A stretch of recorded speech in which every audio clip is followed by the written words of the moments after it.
the last set of things I want to talk about is my undying disdain for fiber, which was confirmed in this study. And I'll certainly let you weigh in on this if you have different opinions. But this is all stuff that I've talked about in my book, and you can all read about it there. But my experience with fiber in this CGM experiment was not good. I don't like the way it feels. And as I talk about in the book, dietary fiber has been correlated with many negative things. It's been correlated with reproductive abnormalities.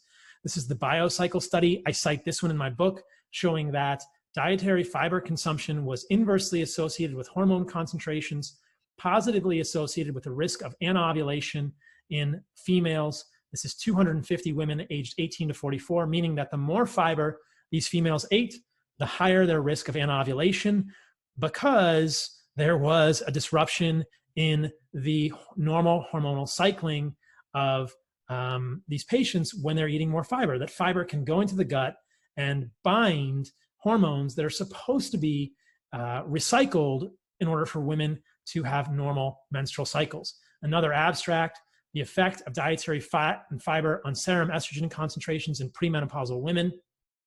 They find that dietary fiber, when independent effects were examined, high fiber alone caused a decrease in estradiol and sex hormone binding globulin. This is exactly what's going on in the situation with the biocycle study. Women need estrogen to have normal ovulatory cycles. In that abstract, the investigators found that the women were more likely to have abnormal menstrual cycle frequency and abnormal menstruation in general when they were eating more fiber.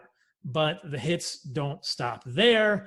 As you all know, there is good evidence that I've talked about in my book that fiber also can, pull up the study here, fiber also can deplete minerals.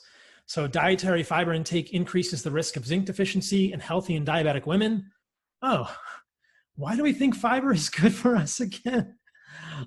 Certainly, I think evolutionarily, we would have eaten fiber from time to time, but this is one of the hypotheses that I advance with all of my work, that perhaps plant foods are really just survival food, and especially high fiber plant foods. I think these are really survival food, and that if we want to be healthy, fiber is not the way forward with this. Fiber, as I've said in many podcasts in the future, I did one with Chris Kresser as well, in which I had a friendly debate with him on this topic. Fiber has really not been shown to increase microbial diversity in the gut. Removing fiber doesn't decrease microbial diversity. The famous constipation study, which people have heard about ad nauseum if they've listened to my stuff, stopping or reducing dietary fiber intake reduces constipation and its associated symptoms. You guys can all read this one from the World Journal of Gastroenterology. The take home is that in the group in which fiber was completely stopped, 100% of people resolved idiopathic constipation.